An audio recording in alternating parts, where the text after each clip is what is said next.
Audio Jungle.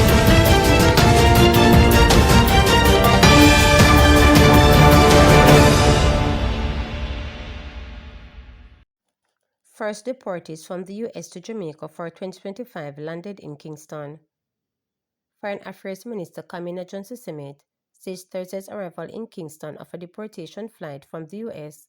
was in continuance of regular monthly arrangements previously in trade. She noted that the flight was the first such scheduled for 2025.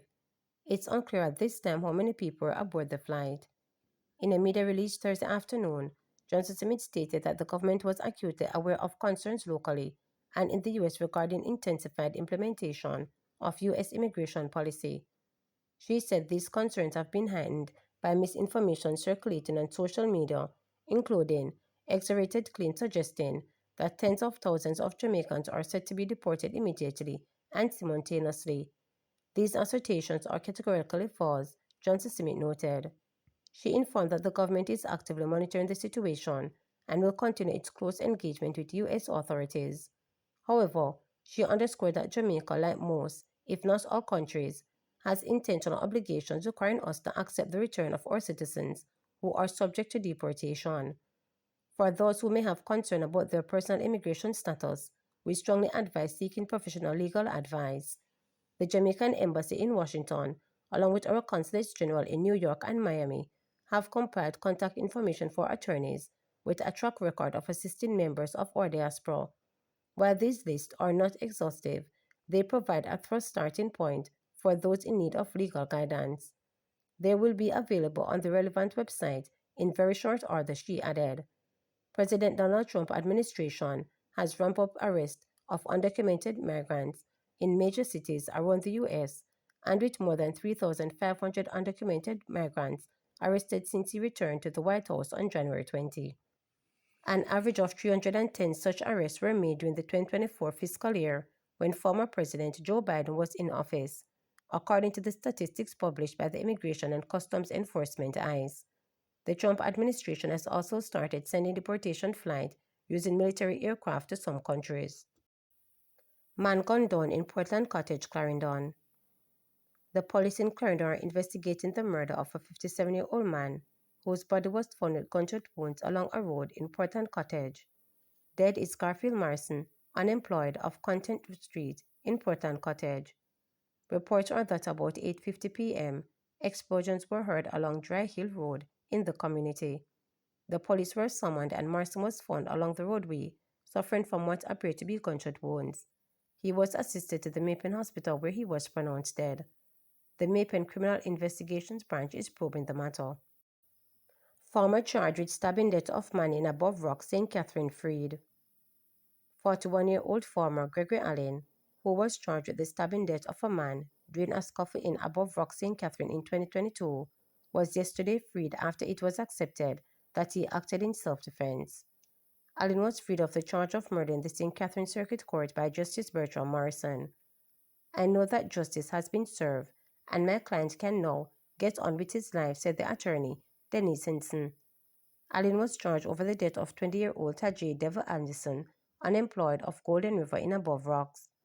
Allegations were that on Saturday, May 21, 2022, the deceased was stabbed during a scuffle in Above Rock. It was reported that Anderson stabbed Allen repeatedly, and in response, Allen grabbed a knife from a jerk pan and stabbed Anderson. Both injured men were assisted to the Spanish Town Hospital, where Anderson succumbed and Allen was arrested and subsequently charged with murder. In court yesterday, the prosecution accepted that Allen acted in self-defense and offered no further evidence. Allen, who made numerous court appearances and maintained his innocence throughout, was then freed by the judge. Government committed to ensuring respect for religious freedom and diversity, stated Prime Minister Holness. Prime Minister Andrew Holness says the government remains committed to ensuring that the country's law and policies reflect respect for religious freedom and diversity. He said that the administration will continue to engage with religious organizations, the private sector, and the Ministry of Labor and Social Security to review existing policies and practices to ensure that religious liberties are upheld in alignment with Jamaica's law and international human rights. Your government is dedicated to upholding religious freedom, ensuring everyone can worship or not as they choose, This is both a legal and moral duty, affirming individual dignity and fostering a society where all can thrive, yet safeguarding this liberty is an ongoing effort requiring eternal vigilance, commitment, and collaboration, he noted. The Prime Minister was addressing the Jamaica Union Conference of Seventh-day Adventist Religious Liberty Summit on Thursday at the Jamaica Conference Center in downtown Kingston.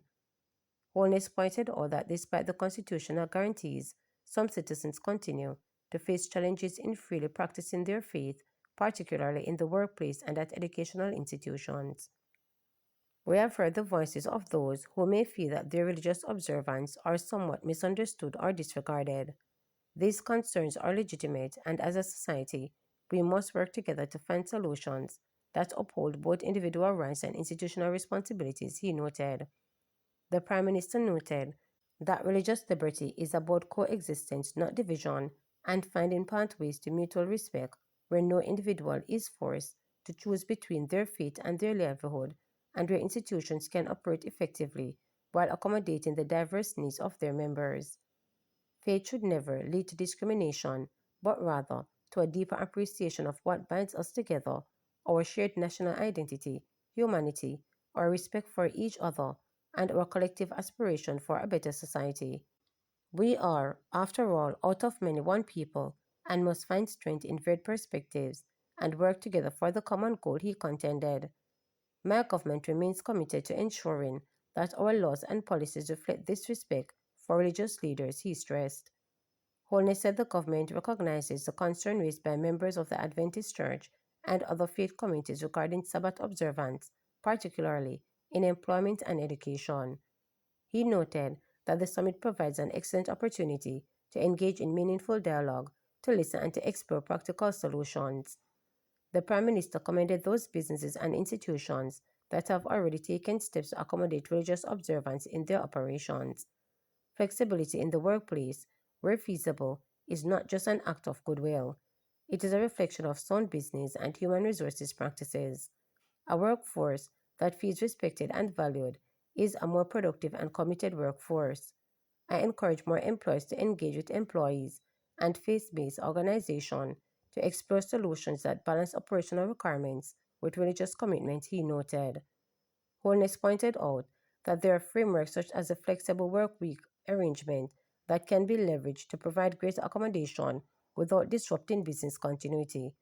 Similarly, Holness said educational institutions to seek to uphold the spirit of inclusion by ensuring that students are not placed at an unfair disadvantage due to their religious observances, noting that access to education must never come at a cost of one's faith. He said the government believes that dialogue, as exemplified by the summit, is the most effective tool in resolving issues. Rather than resorting to adversarial means, let us embrace partnership and collaboration. Our faith leaders, business executives, educators, and policymakers all have a role to play in crafting our environment that upholds the fundamental rights of all Jamaicans, remembering that unity is not uniformity, Holness stated. Remember to subscribe, like, share, and click the notification bell for daily updates.